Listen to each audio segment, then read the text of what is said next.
Hello and welcome back to World 360.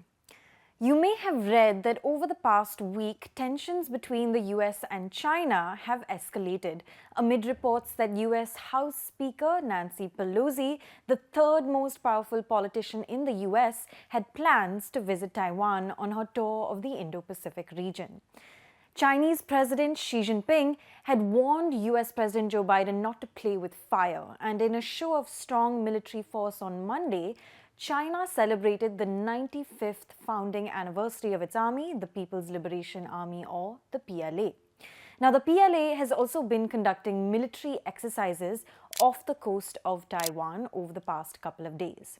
It's clear that Pelosi's recent arrival in Taiwan, an island nation that China views as a breakaway state, will bring tensions between China and the US to a head. And all this appears to be happening during arguably one of the most important years of Xi Jinping's career.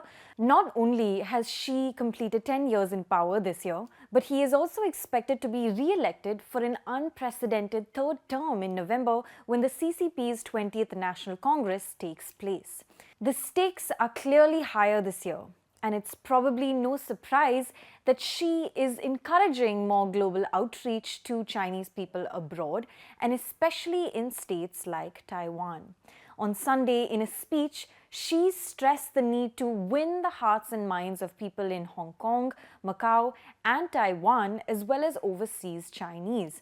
He made a call to rally all Chinese people both at home and abroad to realize national rejuvenation. This speech was made during a conference on the United Front Work Department, a very peculiar branch of the Chinese government that reports directly to the Central Committee of the CCP. The United Front Work Department, or the UFWD, is tasked with gaining influence both at home and overseas. With the latter, it focuses its work on people or entities in the overseas Chinese community who hold cultural, political, commercial, or academic influence. It's basically the lever of the Chinese government that pushes for global soft power. Now, the UFWD was formed well before Xi Jinping came into power, but it has taken on more importance and been allocated more resources during Xi's tenure.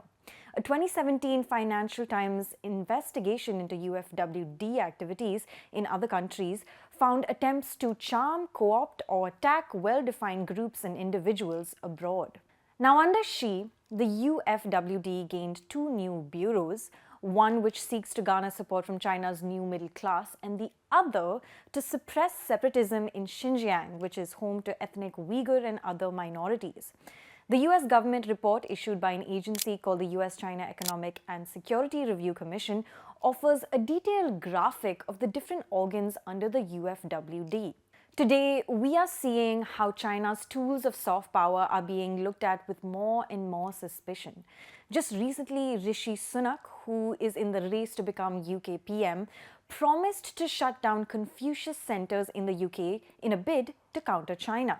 Confucius centers are basically China-funded educational and cultural centers in countries outside of China that offer Chinese language courses, train teachers, hold a Chinese proficiency test known as the HSK examination, etc. Last year, the US Senate in fact approved a bill that would tighten oversight on such centers that operate on US campuses.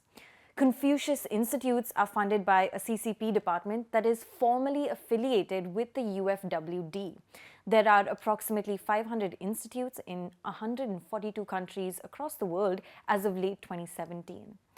Now, before we conclude, let's return to Xi Jinping's speech at the UFW conference last week, in which he also mentioned using the internet as a tool for soft power. Efforts should be made to strengthen the ranks of patriots overseas and help more foreigners understand and become friendly to China so as to boost exchanges and mutual learning between Chinese and foreign cultures. We should also do a good job in United Front work online and practice the mass line through the internet, Xi had said. Thank you so much for watching. This is Pia Krishnankutty for The Print. Do subscribe to The Print and follow us on social media.